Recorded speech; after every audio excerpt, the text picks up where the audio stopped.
আমরা এই কথা করে স্পষ্ট করে বলতে চাই যে বাংলাদেশে কোনো মৌলবাদী দল এখানে ক্ষমতায় আসবে তার নানান জায়গা থেকে কিন্তু বিএনপি নেতাকর্মীদের বিরুদ্ধে প্রচুর কমপ্লেইন আসছে। এক দল খাইছে আরেক দল খাওয়ার জন্য বসে আছে, এই কথাটি গায়ে ঘষে নিয়েছে বিএনপির অনেক নেতাকর্মীরা। চলুন তাহলে দেখে আসি সেই ওয়াজ মাহফিলের ঘটনাটি। এই সিলেট ভিডিওটা দেখুন। ওকে, বিদায় নেই, আমি চলে গেলাম। যা তোমরা দেখালা, ইটস গুড ইনাফ টুনাইট। ওকে, খালাস হবে না। এই ধাক্কা আসে কি করে? এখান থেকে ধাক্কা আসে কিভাবে? কোরআনের মজলিসে এরকম ডিস্টার্ব করতো যারা আবু জাহেলের সাঙ্গপাঙ্গ এরা। কোরআনের মজলিসে ডিস্টার্ব করতো উতবা, শাইবা, ওয়ালিদ ইবনে মুগিরার সাঙ্গপাঙ্গরা। তোমরা তো শাহজালালের উত্তরসূরি, শাহপরানের উত্তরসূরি, তো তোমরা এরকম করলে হবে? এইখানে জায়গা নাই, বসতে পারি না, দেখি না, এগুলো তো আমি জানি। এই মাইন্ডসেট নিয়েই তো পাবলিক ইভেন্টে আসছে। গত দুইটা প্রোগ্রামে তোমরা দেখছো না কত লক্ষ লোক হয়েছে? ধাক্কায় অনেকে ব্যথা পেয়েছে। মিজানুর রহমান আজহারী নাকি টাকার বিনিময়ে ওয়াজ করেন, তা বললেন বিএনপির এক নেতা। চলুন তাহলে দেখে আসি সেই নেতা মিজানুর রহমান আজহারীকে নিয়ে কি বললেন। মিজানুর রহমান আজহারী তিনি টাকার বিনিময়ে তার বিভিন্ন অঞ্চলে গিয়ে তিনি ওয়াজ করেন, ভালো কথা। টাকার বিনিময়ে আপনি একটি দলকে হেয় প্রতিপন্ন করবেন, একটি দলের পক্ষে আপনি সাফাই গাবেন, এটা তো বাংলাদেশের মানুষ আপনার কাছ থেকে আশা করে নাই। আরেকদিন পত্রিকায় দেখলাম ইসলামিক দলের একজন নেতা তারা ইসলামী ব্যাংকে নাকি দখল করে নাই বলছে। ইসলামী ব্যাংক তো দখল করা ইতিমধ্যে হয়ে গেছে। আপনারা দখলের নামে কোনো কিছু হলেই বিএনপি চাঁদাবাজি করছে, দখলদারি করছে। আরে ভাই, আপনি এসব প্রমাণ করে দেখান বিএনপি কোথাও চাঁদাবাজি বা দখলদারি করছে। এটা আপনাদের বানানো একটি খেলা। বুঝি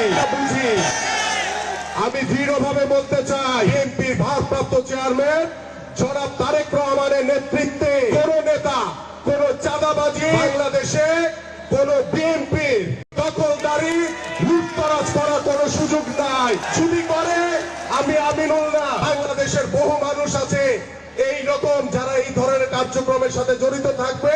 বাংলাদেশের জনগণের যে প্রত্যাশা, যে চাওয়া, আমরা সেটা মাথা পেতে নিব। তাই আসুন, এই মিথ্যাচার এবং ইসলামিক দল তারা কি বলেছিল,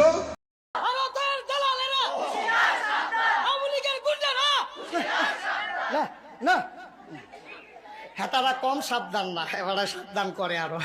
জামাত যে ঘোষণা দিছে, এই ঘোষণার পর জামাতের ক্ষমতায় যাওয়া, ভাই বেগম খালেদা জিয়া বলেন, তারেক জিয়া বলেন, কেউই ঠেকাইতে পারে।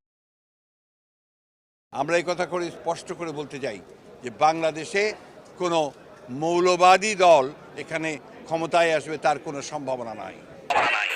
নানান জায়গা থেকে কিন্তু বিএনপি নেতাকর্মীদের বিরুদ্ধে প্রচুর কমপ্লেইন আসছে। আমার কাছেই সকাল বিকাল কমপ্লেইন আসছে। বিএনপি নেতাকর্মীদেরকে মাঠ পর্যায়ে কন্ট্রোল করা যাচ্ছে না। চাঁদাবাজির সঙ্গে যুক্ত, জমি দখলের সঙ্গে যুক্ত, টেন্ডারবাজির সঙ্গে যুক্ত। আমার এলাকাতে পথধারী নেতারা কেউ মাটি ভরাট করে, নদীর উপরে জমি দখল করে, আরেক উপজেলায় পথধারী নেতারা মামলা বাণিজ্য করে। তো কন্ট্রোল করা তো যাচ্ছে না। কেন্দ্রের খবর পাঠানো হয়েছে, কেন্দ্র কোনো অ্যাকশন নেয় নাই। তো কারো বিরুদ্ধে অ্যাকশন হচ্ছে কেন্দ্র থেকে, কেউ কেউ আবার ওভার ব্লেস, তাদের ব্যাপারে অ্যাকশন হচ্ছে না। সো নেতা কর্মীরাও কনফিউজ। আচ্ছা, কেন্দ্র যা বলে ওটাকে সিরিয়াসলি বলে? আসলেই কি আমাদের চাঁদাবাজি, টেন্ডারবাজি, মাটি ভরাট, জমি দখল এগুলো থেকে কেন্দ্র আসলেই চাই আমরা অফ থাকি? আর পলিটিক্যাল পার্টিগুলো তো এই মানে বিগত 30-40 বছর একটা প্যাটার্ন নিয়েছে। প্যাটার্নটা কি? ফকিরের ঘরে জন্ম হবে, লেখাপড়া টেনে টুনে 5 পাস হবে, কিন্তু রাজনীতির সঙ্গে যুক্ত হলে কয়েকশো কোটি টাকার মালিক হব। এটা তো সাইকোলজি। এই সাইকোলজি থেকে মানুষকে আপনি একদিনে বের করবেন কি করে? সো যত দেরি হবে, আপনি যতই উপর দিয়ে ভালো ভালো নাটক করার চেষ্টা করেন কেন, আসল চেহারা তো বের করতে থাকবে। সেটা বিএনপির জন্য ডেফিনেটলি একটা মানে খারাপ দিকে। আপনারা যারা মিজানুর রহমান আজহারী হুজুরকে পছন্দ করেন তারা কমেন্ট বক্সে জানিয়ে যাবেন আসলে কথাটা কি তিনি ঠিক বলেছিলেন।